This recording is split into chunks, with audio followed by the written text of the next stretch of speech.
Vamos abrir a palavra em Apocalipse, capítulo 21.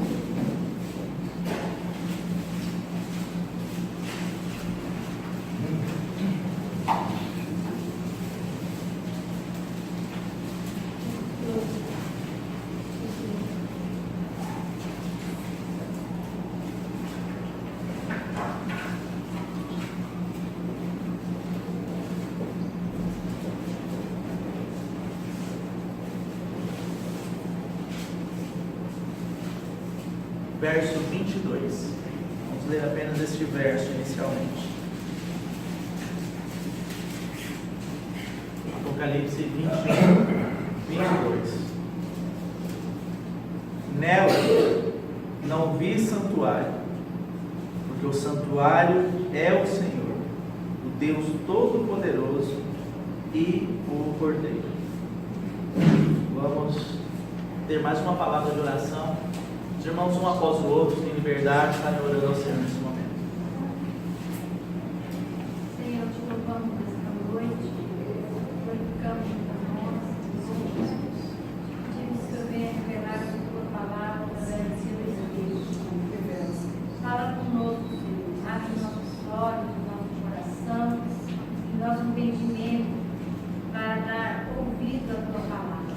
Senhor, muito obrigado, Pai, em nome de Jesus.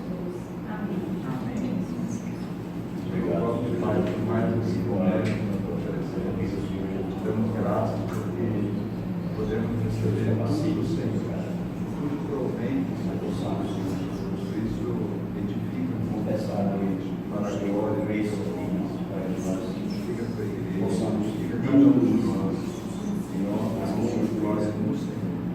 Então, seu nome, glorificado, te agradecemos pelo nome do Filho amado Jesus.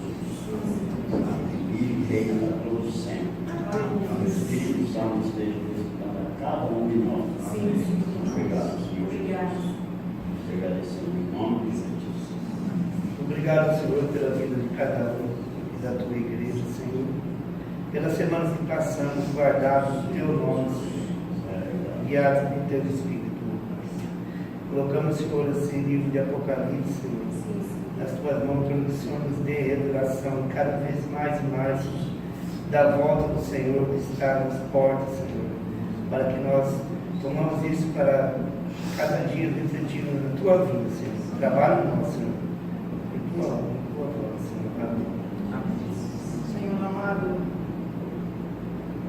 nesse instante em que tua palavra foi aberta, foi falada, foi lançada aos nossos corações e às nossas mentes, merecemos que o teu Espírito Santo possa revelar toda ela, toda maneira, Senhor, em nossas mentes e em nossos corações, para que o Senhor seja o centro dessa noite de culto, Senhor. Que fale o Senhor e não o homem. Que saímos daqui diminuídos, mas cheios de Cristo Jesus. A tua vida, Senhor. Glorifica o teu nome, Senhor, na vida de cada alma que está. Amém. Em nome de Jesus. Amém.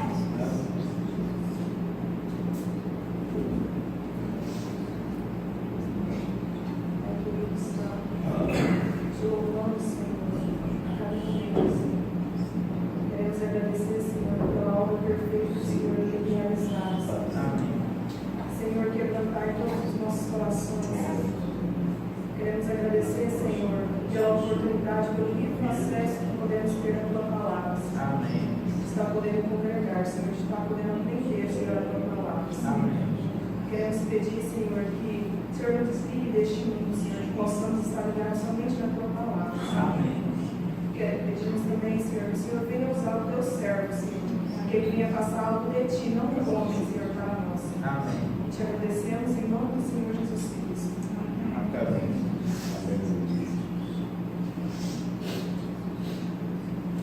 Amém, irmãos?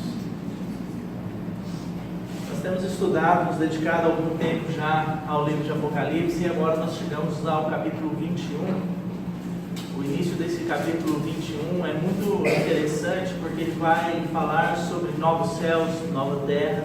O mar já não existe, mas ele traz como foco o tema principal: a habitação de Deus com os homens, a nova Jerusalém, a noiva, a esposa do Cordeiro.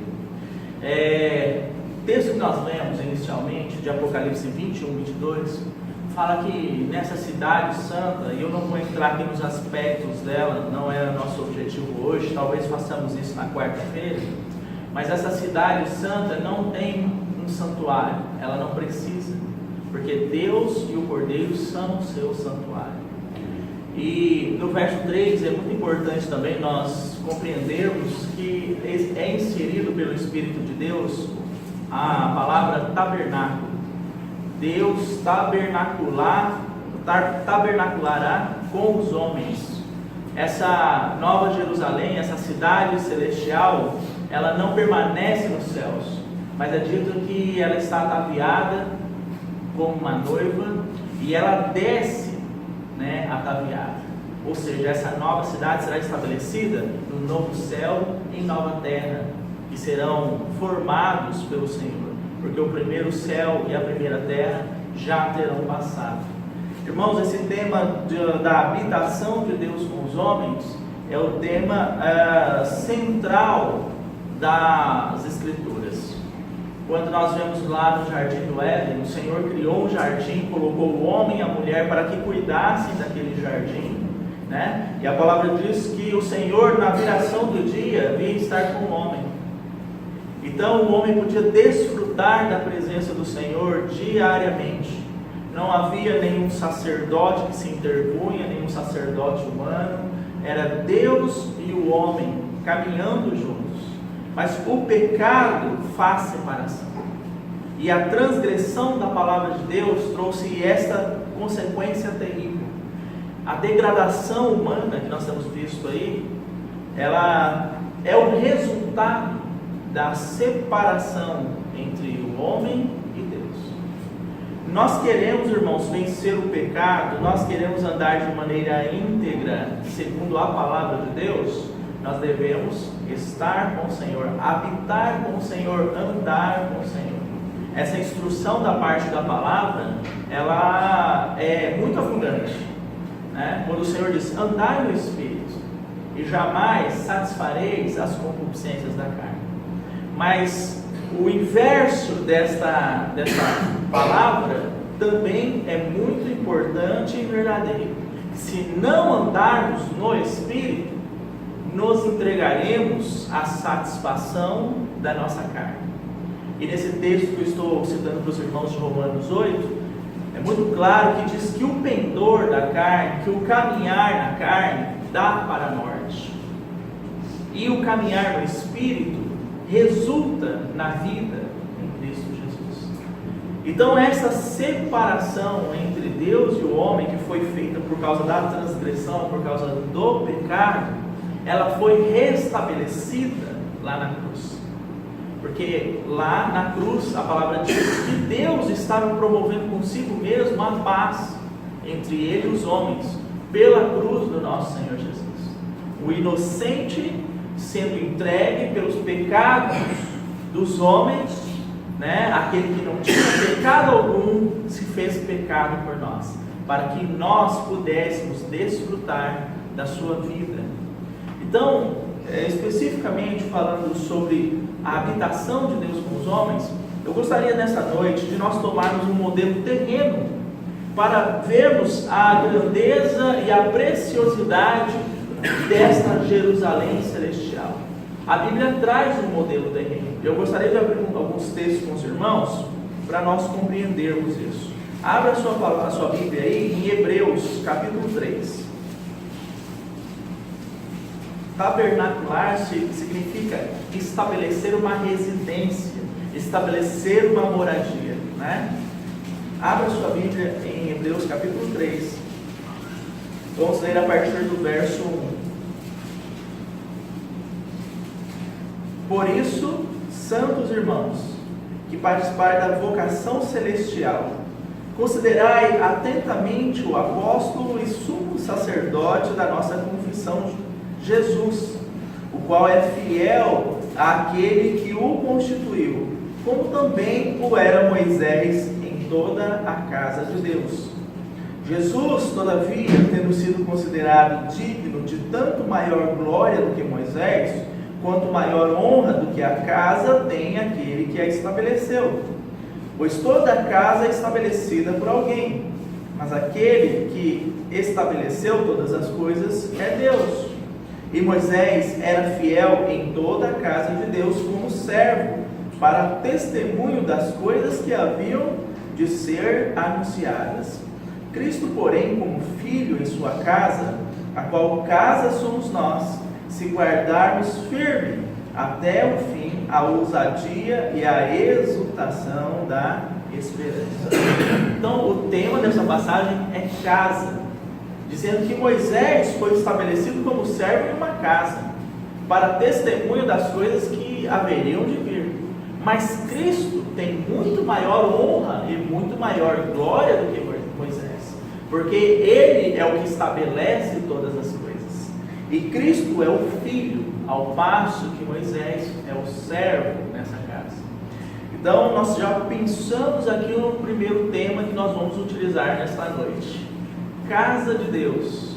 E observando o tema Moisés como servo fiel nessa casa, como testemunho das coisas que haveriam de vir. Eu quero avançar mais um texto com os irmãos em Hebreus. Abram aí as suas Bíblias em Hebreus capítulo 8.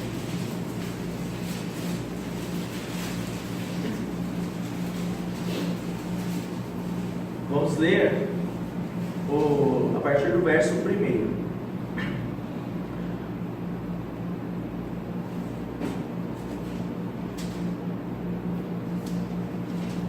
Ora, o essencial das coisas que temos dito é que possuímos tal sumo sacerdote que se assentou à destra do trono da majestade nos céus, como ministro do santuário e do verdadeiro tabernáculo que o Senhor erigiu e não o homem. Pois todo sumo sacerdote é constituído para oferecer tanto dons como sacrifícios. Por isso era necessário que também esse sumo sacerdote tivesse o que oferecer. Ora, se ele estivesse na terra, nem mesmo sacerdote seria, visto existirem aqueles que oferecem os dons segundo a lei, os quais ministram em figura e sombra das coisas celestes, assim como foi Moisés divinamente instruído quando estava para construir o tabernáculo. Pois diz ele: vê que faças todas as coisas de acordo com o modelo que te foi mostrado no monte. Então aqui mais uma vez o assunto é tabernáculo, é casa de Deus, é moradia de Deus.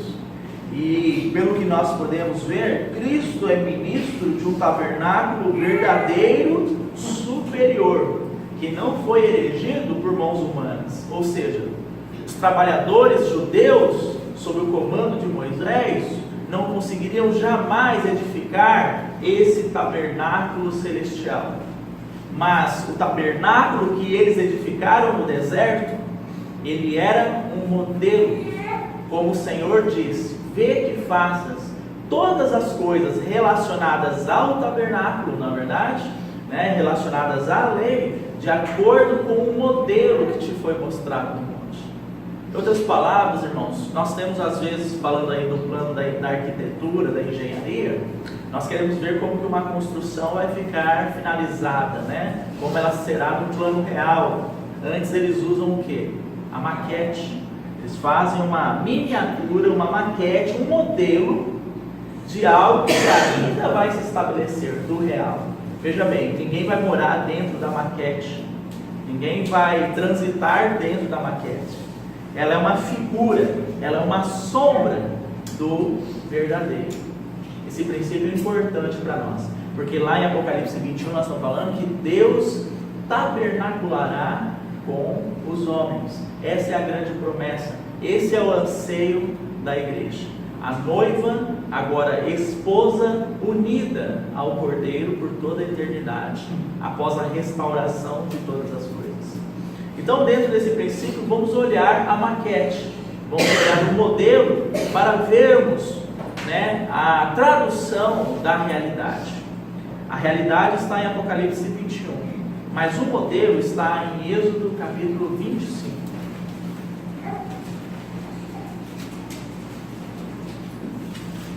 Especificamente, irmãos, há vários detalhes, mas especificamente, até em razão do tempo, o Senhor me trouxe aqui um detalhe específico que comporia esse tabernáculo.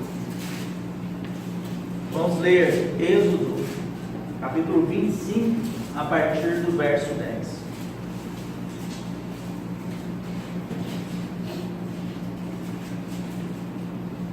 Tem nesse tabernáculo. Também farão uma arca de madeira de acácia, de 2,5 côvados será o seu comprimento, de 1,5 côvado a largura, e de 1,5 côvado a altura. De ouro puro a cobrirás, por dentro e por fora a cobrirás, e farás sobre ela uma bordadura de ouro ao redor. Então aqui nós temos a figura da Arca da Aliança. É interessante, o ouro não faltava para esse povo, essa matéria-prima, para que eles pudessem fazer os utensílios deste tabernáculo, desta casa, desse santuário, né? Estamos falando aqui do modelo do celestial. Por isso que entra aí a matéria-prima ouro. Ouro fala da natureza, da glória e da santidade de Deus. Lá, a Nova Jerusalém, ela é de ouro puro, límpido. Agora, irmãos, a Nova Jerusalém, nós não podemos interpretar essa cidade num sentido material, como uma cidade que nós vemos aí, né? Essa Nova Jerusalém, ela deve ser interpretada no seu sentido espiritual. A casa de Deus, o tabernáculo de Deus, a cidade santa, significa, irmãos, que será uma cidade composta por todos os santos de Deus, todos os filhos de Deus, todos os regenerados. Apocalipse, ela fala dessa, capítulo 21 fala da Nova Jerusalém. Mas se você pegar a partir do capítulo 1, você vai ver uma série de figuras que traduzem uma realidade. Então, por exemplo, se nós falamos lá pegar uma figura aqui negativa, Babilônia. Babilônia é uma figura espiritual, não é verdade? Se você pegar a besta, também é uma figura espiritual. Então você não pode literalizar aquelas figuras que estão em Apocalipse. Do capítulo 1 até o seu final, traz figuras de uma realidade espiritual. Então, a Nova Jerusalém também tem que ser interpretada dessa maneira, né? Se você pega e coloca de forma expressa, literalizada a figura da besta, você vai ter uma interpretação inadequada. Então você vê aquele animal com chifres, com 7 cabeças, e aí você pensa que vai surgir do abismo um animal desses. Não, ali fala sobre um governo humano, um último governo sobre a administração do anticristo, né? É assim que nós fazemos a leitura do livro de Apocalipse. Então quando fala lá em Apocalipse 21, a Nova Jerusalém é uma figura espiritual. Você não pode estabelecer como uma cidade com muitas casas, com estradas, que você vai poder andar nela, que cada um vai ter o seu apartamento, a sua casa lá, para morar nela. Não, nós somos a Jerusalém Celestial. Ela é composta de todos os filhos de Deus. Eles são a habitação. Por isso que Deus diz assim: na casa de meu Pai há muitas moradas. Neste mesmo capítulo o Senhor segue dizendo: aquele que guarda a palavra é o que me ama, e eu e meu Pai viremos para ele e faremos nele morada. Na casa de meu Pai há muitas moradas, e eu e meu Pai viremos para ele e faremos nele morada. Então por isso que há uma cidade santa celestial com muitas habitações, né? Esse é o tabernáculo celestial de Deus. Agora aqui nós estamos pegando então figuras materiais, e a primeira é a arca, uma figura literal. De fato foi feita uma arca, né? Uma arca que era de madeira de acácia, que foi então coberta de ouro por dentro e por fora. E o que isso quer dizer, irmãos? Do que fala essa arca? Irmãos, essa arca fala de Cristo, da pessoa de Cristo. Mas como a pessoa de Cristo? Porque nós podemos ver Jesus sobre vários aspectos descritos na palavra. O homem, o rei, o servo, na verdade, o Deus encarnado. Então, essa arca fala de Jesus sobre qual aspecto? É interessante, porque a madeira de acácia é uma tradução da natureza humana, não uma natureza humana caída, mas simplesmente falando do que é humano. Então, se essa arca é de madeira de acácia, significa que existe o tema homem nessa arca. Mas ela não é composta só de madeira. A palavra diz que tanto pelo lado de fora, exteriormente, como interiormente, pelo lado de dentro da arca, havia o elemento ouro, natureza, santidade e glória de Deus. Então você percebe, irmãos, que aqui há uma fusão entre Cristo, o homem, e Cristo, o Deus. Essa é a arca da aliança. Essa verdade, irmãos, é um dos fundamentos da nossa fé. Todos aqueles que pensam assim, Cristo é Deus apenas, há uma heresia, porque Cristo é homem. Cristo venceu o pecado, venceu a morte, venceu o diabo, venceu como homem. Porque se nós pensarmos e vermos o Senhor Jesus apenas como Deus, a gente pensa assim, mas foi por isso que ele venceu, o pecado, porque ele é Deus, então Deus vai vencer o pecado, obviamente. Mas a palavra diz que ele foi tentado em todas as coisas como homem. E o diabo, irmãos, ele vai fazer de tudo para distorcer essa verdade, que Cristo é tanto homem, ele é 100% homem e ele é 100% Deus. Em uma pessoa, a natureza celestial e a natureza humana estão unidas, assim como a madeira de acácia com o elemento ouro estão unidos aqui nesta arca. Vamos voltar em Hebreus rapidamente, para nós vermos um texto sobre isso. Hebreus capítulo 1 e capítulo 2. Vamos pegar 2 versos.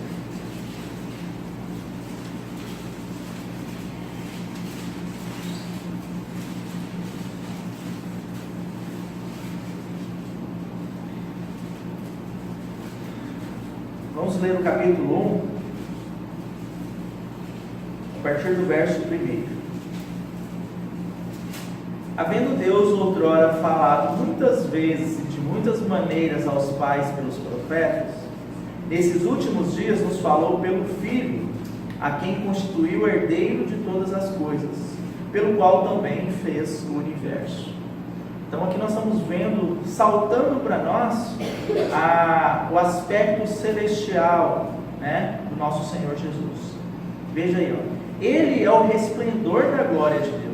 Ele é a expressão exata do seu ser, sustentando todas as coisas pela palavra do seu poder.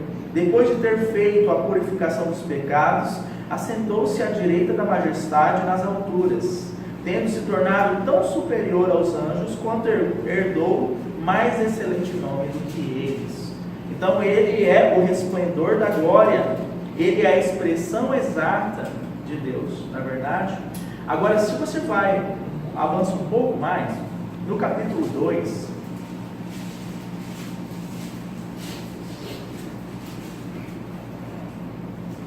vamos ler a partir do verso 7. Fizeste-o, está falando, se referindo a quem? A Jesus. Fizeste-o por um pouco, isso aqui é um pouco de tempo, o período que o Senhor estava aqui na terra, menor que os anjos. De glória e de honra o coroaste, e o constituíste sobre as obras das suas mãos. Todas as coisas sujeitastes debaixo dos seus pés. Ora, desde que lhe sujeitou todas as coisas, nada deixou de fora do seu domínio. Agora, porém, ainda não vemos todas as coisas a ele sujeitas. Vemos, todavia, aquele que por um pouco, tendo sido feito menor que os anjos, Jesus, por causa do sofrimento da morte, foi coroado de glória e de honra, para que pela graça de Deus provasse a morte por todo homem.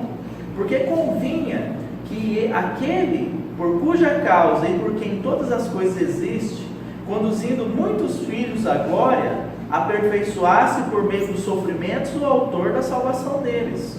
Pois tanto o que santifica como os que são santificados, todos vêm de um só. Por isso é que ele não se envergonha de lhes chamar irmãos, dizendo: a meus irmãos declararei o teu nome, cantar-te-ei louvores no meio da congregação. E outra vez, eu porei nele a minha confiança, e ainda, eis que estou eu e os filhos de Deus, e os filhos que Deus me deu. Visto, pois, que os filhos têm participação comum de carne e sangue, destes também ele igualmente participou, para que pela sua morte destruísse aquele que tem o poder da morte, a saber, o diabo, e livrasse todos que pelo pavor da morte estavam sujeitos à escravidão por toda a vida. Então, irmãos, veja o verso 14. Ele participou de forma semelhante, né, a nós, de todos os sofrimentos. Houve uma participação comum de carne e sangue. Então este Deus era um Deus que também era homem, tinha uma participação comum de carne e sangue, provou da morte para aniquilar tudo aquilo que nos escravizava, né? E para nos fazer, nos libertar da escravidão para a vida. Então, ignorar o aspecto humano do Senhor, né, é ignorar o fato de que o nosso Senhor foi obediente até a morte de cruz como homem, tentado em todas as coisas como homem.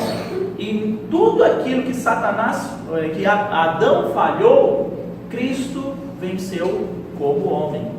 É interessante que quando o Senhor então pousa sobre ele o Espírito de Deus após ele ser batizado no Jordão por João Batista, o Espírito o conduz ao deserto com uma finalidade: para ser tentado. E lá ele foi tentado não por suas concupiscências, porque nós, irmãos, segundo Tiago, somos tentados pelas nossas cobiças, pelas nossas concupiscências. Mas lá, o nosso Senhor Jesus foi tentado pelo diabo em pessoa, né? E a palavra é muito clara quando diz que ele venceu toda sorte de tentações. Ali no Evangelho de João nós temos um resumo dessa tentação, né? Aqueles 3 episódios: transforma a pedra em pão e sacia a tua fome, né? Ordena a Deus, quando você cair daqui de cima, que envie anjos para que eles te aparem, né? Se prostre e me adora, que eu vou te dar os reinos da terra. Ali você tem um panorama geral, mas o Senhor foi tentado em todas as coisas. Irmãos, nós somos tentados na carne, nas mais diversas situações. Cada um dos irmãos sabem disso. Cada um dos irmãos que tem buscado uma vida com o Senhor sabe o quão difícil é, e as batalhas que nós travamos diariamente para não cedermos às nossas paixões, mas para andarmos pela palavra de Deus. Então, irmãos, saiba que o nosso Senhor Jesus passou por todas essas tentações também, todavia sem pecado algum. Então é aqui que nós estamos focando, nesse primeiro aspecto de Êxodo. A arca era de madeira de acácia, recoberta de ouro, tanto por dentro como por fora. Essa arca é uma tipificação da pessoa gloriosa de Cristo. Por isso nós estamos avançando com base no capítulo 21, 22 de Apocalipse. Não há necessidade de santuário, porque Deus é o santuário e o Cordeiro é o santuário. E nós estamos vendo aqui a figura da arca no santuário de Deus. Vamos avançar, vamos voltar em Êxodo 25.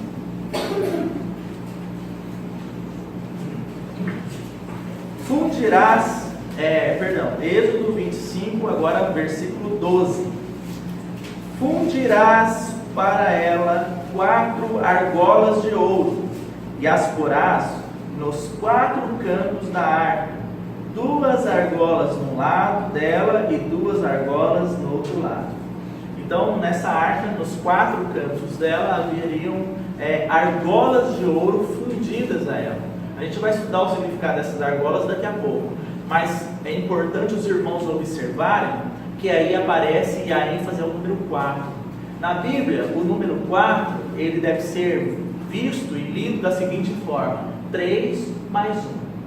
3 significa a natureza triuna de Deus. E o 1 aqui nesse significado, a união com o homem. 3 mais 1, 4. Ou seja, o Deus triuno unido ao homem. Marque aí Êxodo e vamos rapidamente no Evangelho de João.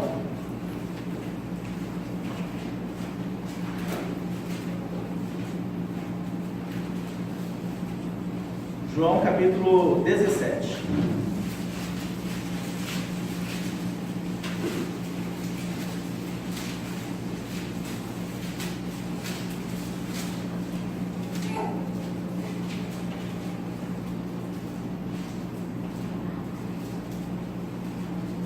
Vamos ler a partir do verso 20.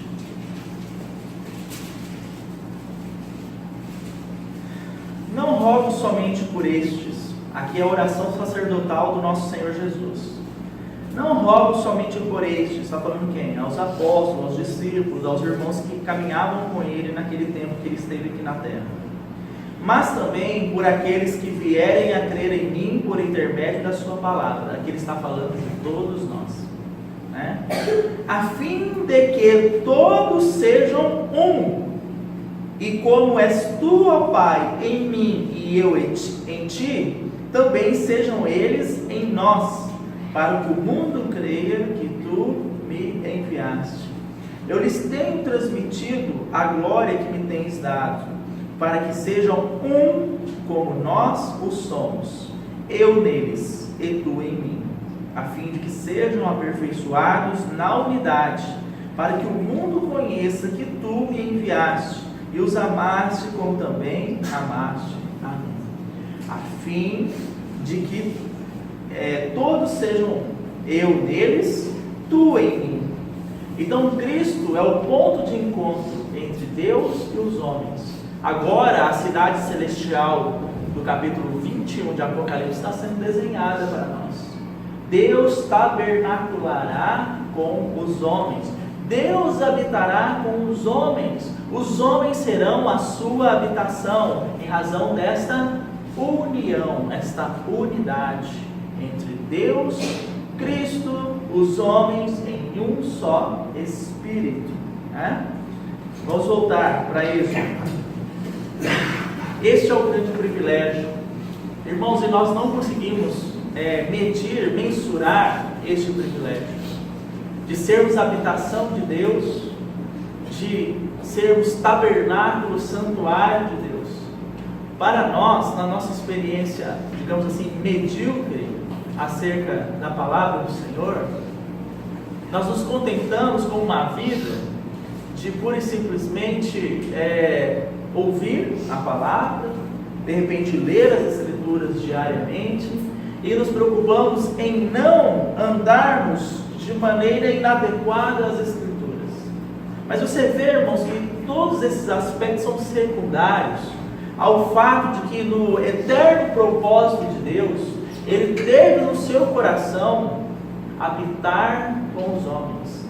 O eterno Criador, triuno, planejou no seu coração ter um santuário para o seu Espírito, ter uma família de muitos filhos, da qual ele seria o seu pai, e ter uma esposa para o seu filho Jesus. Mas nós olhamos essa realidade e muitas vezes agimos com indiferença. Nós colocamos isso no aspecto comum, como fez Esaú, ao trocar o seu direito de primogenitura por um prato de comida. Irmãos, que o Senhor abra a nossa visão em relação a esse privilégio. Porque João, quando ele tem, e o livro de Apocalipse registra muito isso, quando ele vê a glória do Senhor, quando ele se depara com a revelação de Deus, ele se prostra, ele cai prostrado. Apocalipse 19 fala sobre isso. Quando foi revelada a noiva do Cordeiro para João, ele se ajoelhou, se prostrou para adorar o anjo. O anjo falou: não faças isso, porque eu sou um conservo teu. Porque a cidade celestial, da qual nós somos o material, o edifício, irmãos, essa cidade celestial servirá para que Deus habite com nós por toda a eternidade. Hoje nós temos comunhão com o nosso Senhor em um só Espírito, mas nós não podemos dizer que de forma completa estamos habitando nele e ele habitando em nós.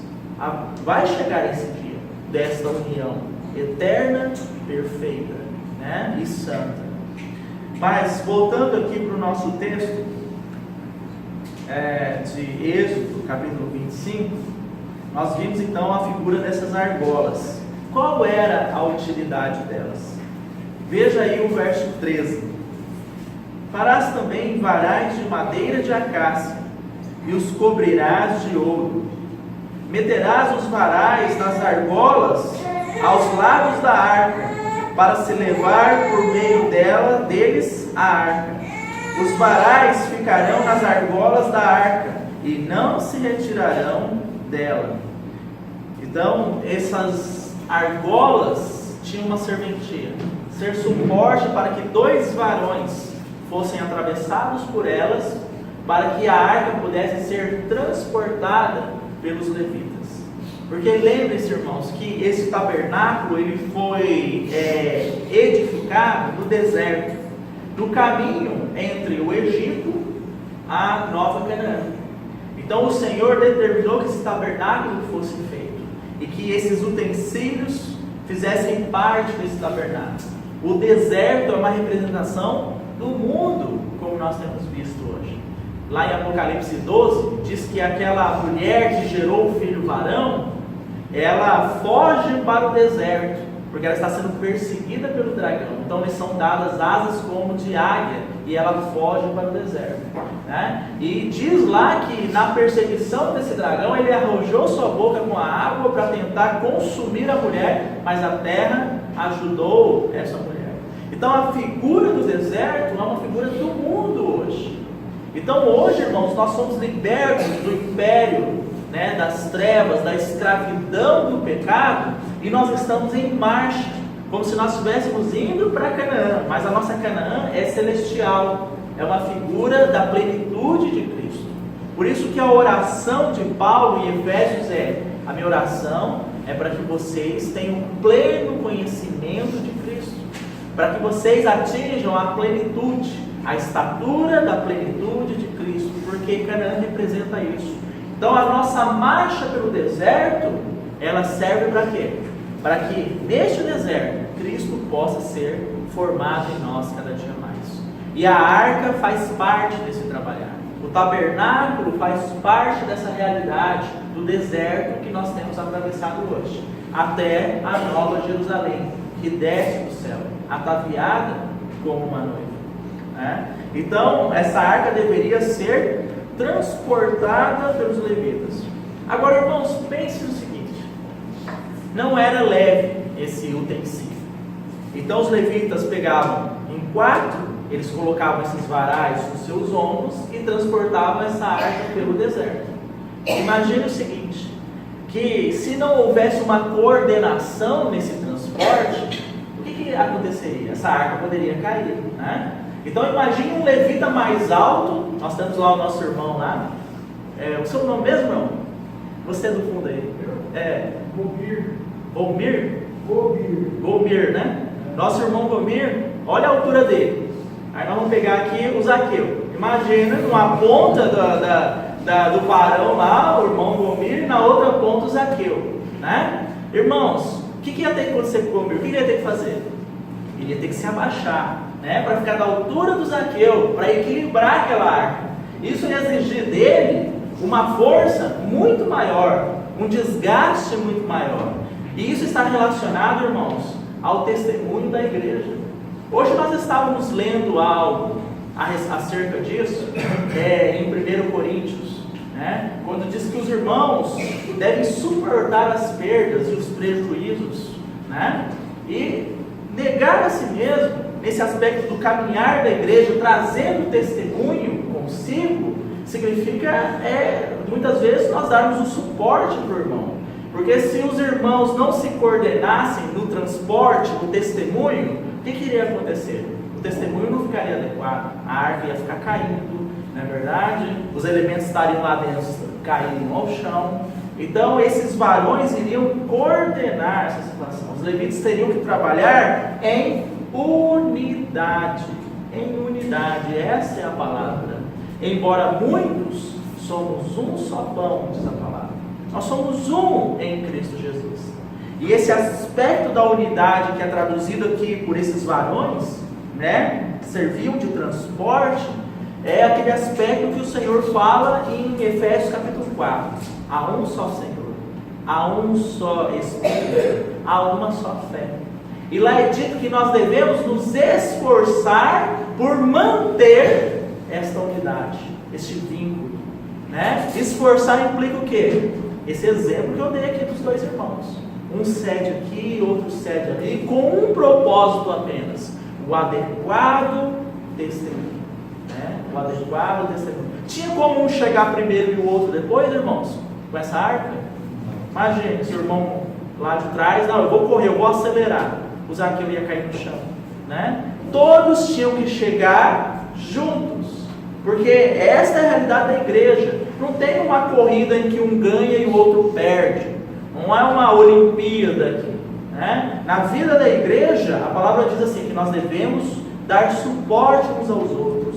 Quando o irmão sofre, todos sofrem com ele. Quando um membro se alegra, todos se regozijam com ele. Não há nenhuma evidência dentro do corpo, exceto o cabeça. Tanto é que aqueles membros que parecem ter muito menos honra, devem ser tratados com muito maior honra.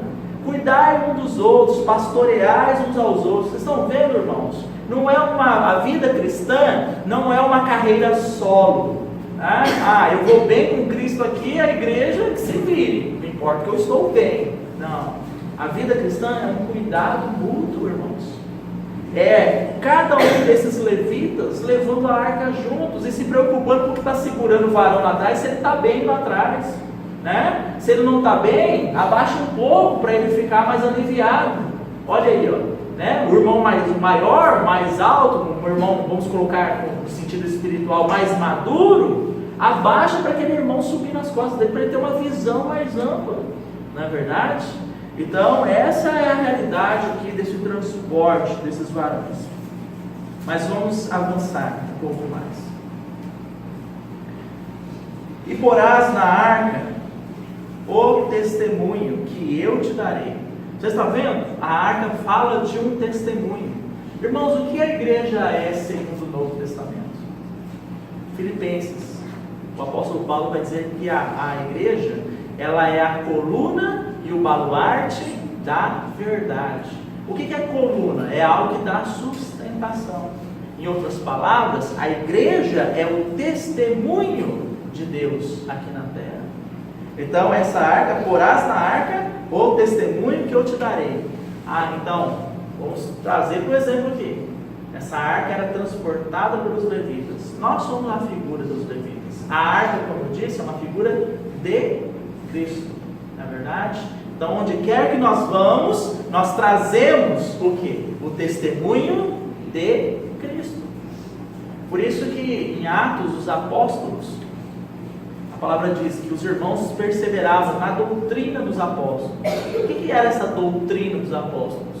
Um pouco mais adiante no livro de Atos é dito que eles não cessavam de pregar Jesus Cristo, né? Paulo diz assim, a igreja de Corinto: senão a Cristo e este crucificado. Esse mesmo Paulo aos irmãos em Corinto disse assim: ninguém pode lançar um outro fundamento, o qual é Cristo Jesus. E cada um veja como edifica sobre esse fundamento. Irmãos, o que nós estamos fazendo com este fundamento? Como nós estamos edificando? Isso é um ponto de reflexão sério para nós. Nós recebemos a salvação em Cristo, nós experimentamos a regeneração, e agora, como nós estamos edificando sobre esse fundamento? Temos sido coluna e baluarte da verdade? ou embora tenhamos recebido a vida do Senhor, nós não temos sido testemunhas do Senhor sobre essa terra, né? Então, porás na arca, verso 16, o testemunho que eu te darei. Agora veja que havia um outro elemento nessa arca. Veja o verso 17. Farás também um propiciatório de ouro puro, de 2 côvados, e meio será o seu comprimento, e a largura de 1 côvado e meio. Farás 2 querubins de ouro batidos farás nas 2 extremidades do propiciatório. Um querubim na extremidade de uma parte, e o outro na extremidade da outra parte. De uma só peça, com o propiciatório fareis os querubins nas 2 extremidades dele. Os querubins estenderão as asas por cima, cobrindo com elas o propiciatório. Estarão eles de faces voltadas uma para a outra, olhando para o propiciatório. Porás o propiciatório em cima da arca, e dentro dela porás o testemunho que eu te darei. Então havia uma outra peça nessa arca, muito importante, o propiciatório, a tampa da arca. Esse propiciatório, irmãos, era onde o sacerdote, uma vez por ano, entrava no Santo dos Santos e aspergia o sangue do cordeiro sobre aquele propiciatório para remissão dos pecados do povo. Então esse propiciatório fala do quê? Da obra de Cristo. Se a arca fala da pessoa, o propiciatório fala da obra. E os dois eram postos juntos, unidos ali, e se tornavam uma só peça, um só móvel, se podemos dizer assim, que comporia aquele tabernáculo. Irmãos, com respeito ao propiciatório, o que mais nos chama a atenção, dentro do que nós estamos lendo aqui, é entendermos que você não pode separar a pessoa de Cristo da obra de Cristo. E ambas são o fundamento da Nova Jerusalém. Não haverá necessidade de santuário, pois Deus e o Cordeiro serão o seu santuário. Por que o Espírito de Deus sabiamente utilizou a expressão Cordeiro na Nova Jerusalém, ao invés de o Rei, ao invés de Jesus, ao invés de Messias? Ele utilizou a expressão Cordeiro, porque a base da Nova Jerusalém é o sacrifício eterno de Cristo. Eu sugiro que os irmãos leiam o livro de Hebreus, porque lá vai falar desse sacerdócio eterno, dizendo que a lei era fundamentada no sangue de bodes, de cordeiros, mas a nova aliança, a antiga aliança tinha essa base. A nova aliança perfeita, eterna, era fundamentada no sangue de Cristo. Por isso que Apocalipse 19 diz que aquele cavaleiro celestial montado no seu cavalo branco, ele tinha um manto salpicado de sangue, o sangue de Cristo, conhecido com efeito desde antes da fundação do mundo. É o frescor para Deus até a Nova Jerusalém. E esse propiciatório, onde o sangue do cordeiro era aspergido, era uma só peça com a arca. Veja aí que interessante sobre a moldura, Deixa eu ver aqui.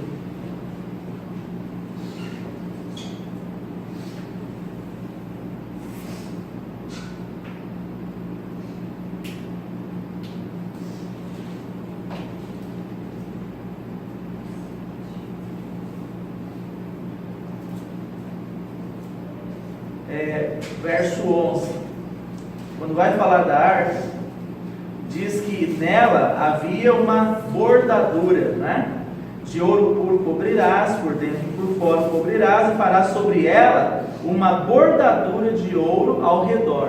Então você tem a arca e você tem uma bordadura, que significava o quê? O encaixe para aquela tampa com o propiciatório. Então essa bordadura em torno da arca é o que fixava o propiciatório na arca, esse encaixe perfeito entre os dois. E isso para nós é muito relevante. Se você pensar que por toda a eternidade, quando contemplarmos o Senhor, quando contemplarmos a sua pessoa santa e bendita e maravilhosa, vamos contemplar também a obra que Ele realizou. Em primeiro momento, irmãos, a obra que Cristo realizou não foi para a nossa salvação.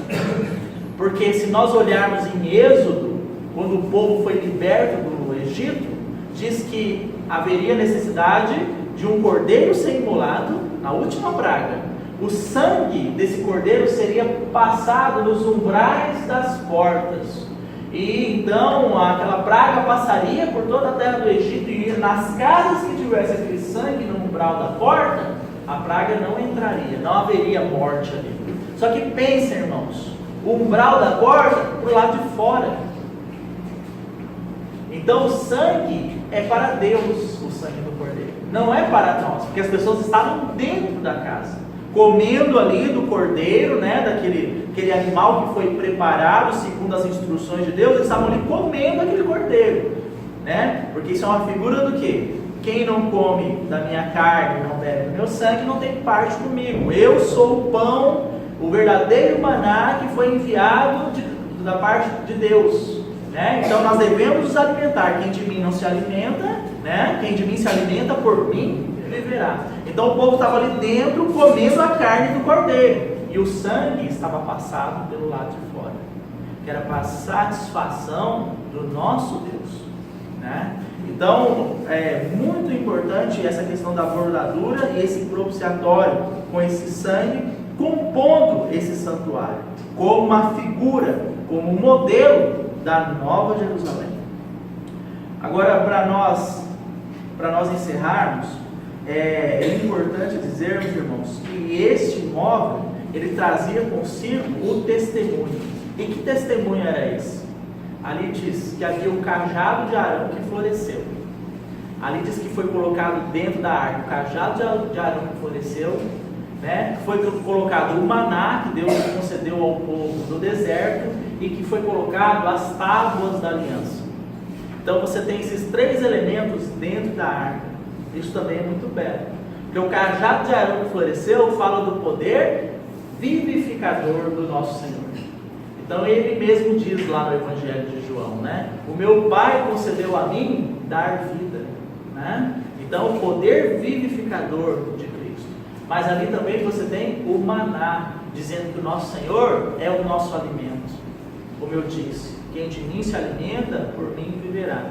Irmãos, nós temos nos alimentado de Cristo diariamente? E aí você pode estar se perguntando assim: como é que nós nos alimentamos de Cristo? É lendo a Bíblia? Conhecer a vontade do Senhor pelas Escrituras é um aspecto importantíssimo, né? Então nós não devemos negligenciá-lo. O Senhor diz assim: errais por não conhecer as Escrituras, nem o poder de Deus. Então o cristão que não se aplica a uma vida de estudo, de leitura da palavra de Deus, ele vai errar, ele já está errando, e ele será uma presa fácil para o inimigo, porque se nós não conhecemos, somos então induzidos a erro facilmente, não é verdade? Mas se alimentar do Senhor não é só isso. Se alimentar do Senhor é viver por Ele, é Ele ser o seu cabeça, o seu governo, é esse Senhor fazer parte de todos os aspectos das nossas vidas. Nós não temos nenhuma reserva para com Ele, não tem nenhuma área da nossa vida que nós reservemos exclusivamente para nós, deixemos Deus alheio sobre essa área. Mas é Ele ser o Senhor de todas as áreas da nossa vida, e nós podemos expressá-lo em todas as áreas. Expressá-lo no nosso trabalho, expressá-lo na nossa vida conjugal, expressá-lo na vida como pais e mães, expressá-lo na vida da igreja, né? Todas as áreas do nosso ser tomada por Cristo e cheia de Cristo. Isso é alimentar do Senhor. O alimento é uma fonte de vida, irmãos. O alimento, ele é uma fonte de fortalecimento. Se você não come, seu corpo vai enfraquecer, né? E alimentar de Cristo é: Senhor, o Senhor é minha vida. Como Ele mesmo, combatendo as tentações de Satanás, quando Satanás disse lá, transforma essas pedras em pães, né? E satisfaz a sua fome do seu estômago. O que ele disse? Né? Nem só de pão viverá o homem, mas de toda a palavra. E a palavra, o Logos, é o verbo de Deus, de toda a palavra que procede da boca de Deus. Qual é a palavra que procedeu da boca de Deus? João capítulo 1 fala sobre isso. Ele era Deus, ele estava com Deus, e ele é o verbo de Deus. E o verbo de Deus tabernaculou entre os homens, cheio de graça e de verdade.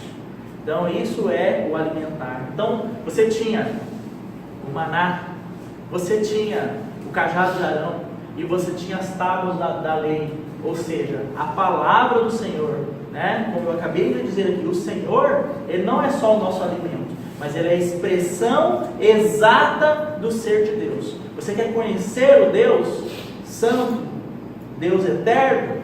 Você vai olhar e conhecer a pessoa de Cristo, porque ele é a expressão exata do ser de Deus. Tudo que o Senhor quis anunciar, ele o fez por meio do seu Filho. Na antiga dispensação, o Espírito de Deus vinha sobre os profetas e falava o que tinha que falar e se retirava. Era algo provisório. Mas na nova aliança, ele nos fala por meio do seu Filho, o seu Espírito em nós, né? De forma definitiva, de forma eterna. Então, por isso que a lei estava lá. É interessante, irmãos, porque a palavra diz que o Senhor Jesus não veio para descumprir a lei. Isso é um engano. Jesus revogou a lei de Moisés. Não, ele cumpriu inteiramente a lei dada por Deus a Moisés para que fosse transmitida ao povo. Ele não veio distorcê-la, não, ele veio para cumpri-la. E ele é o cumprimento integral da lei. Você quer obedecer à lei? A lei não é mais a nosso alvo, porque agora nós temos Cristo. Mas você quer obedecer à lei? Que Cristo cresça, que nós diminuamos. Haverá um pleno cumprimento da lei, né? Nesse aspecto. Então, eu vou encerrar por aqui, só amarrando. Essa arca faz parte da Nova Jerusalém, mas não agora como um móvel, um utensílio, mas como a própria pessoa e obra de Cristo, sendo o fundamento, sendo a estrutura dessa nova cidade, sendo a coluna, né, como nós vemos. Amém, irmãos? O Senhor nos ajude. Vamos orar ao Senhor. Eu estou com receio aqui, nesse momento de oração, eu estou com receio porque eu não tenho certeza, então vou perguntar. O Edilson fez aniversário ou eu entendi errado? Então vamos também orar pelo nosso irmão Edilson. Não sei se eu tinha entendido errado. Está fazendo aniversário, fez aniversário, tá? Tem mais algum irmão que está aniversariando por essa semana? Não? Então vamos orar nesse momento. Tem mais algum pedido de oração? Então vamos orar, Senhor. Senhor, nós te damos graças, porque o Senhor descortinou para nós essa esperança, a nova Jerusalém, onde o Senhor mesmo habitará com o teu povo, Senhor. Senhor, que privilégio tremendo. Senhor, queima essa verdade em nossos corações. Senhor, rasga todo o véu que nos impede de ver este privilégio, que nós somos chamados com esse propósito, sermos a habitação de Deus. Senhor, obrigado pela tua palavra nesta noite. Senhor, esse utensílio, a arca e o propiciatório, falando da tua pessoa e a tua obra gloriosa como os fundamentos dessa nova cidade, Senhor, dessa cidade da qual somos nós. Que cada dia nós possamos aprender espiritualmente, contemplar o Senhor e a tua obra. Que todos os dias possamos agradecer, Senhor, pela obra perfeita e consumada pelo teu Filho, esta obra que foi realizada pela estrita obediência do Filho à vontade do Pai.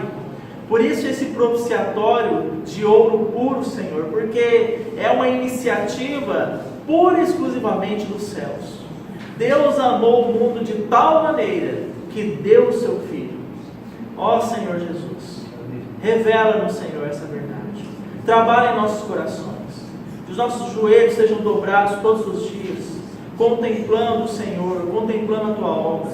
Sem esta obra nós estávamos perdidos nesse mundo, sem esperança, caminhando, Senhor, a passos largos para a perdição eterna, para o lago de fogo, Senhor.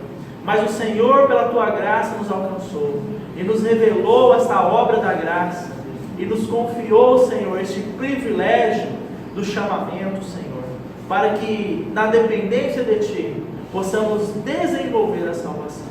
Senhor, trabalha nos nossos corações e nas nossas mentes com essa palavra. Queremos agradecer ao Senhor também, Te louvar por mais esse ano de vida que o Senhor permitiu ao nosso irmão Edilson.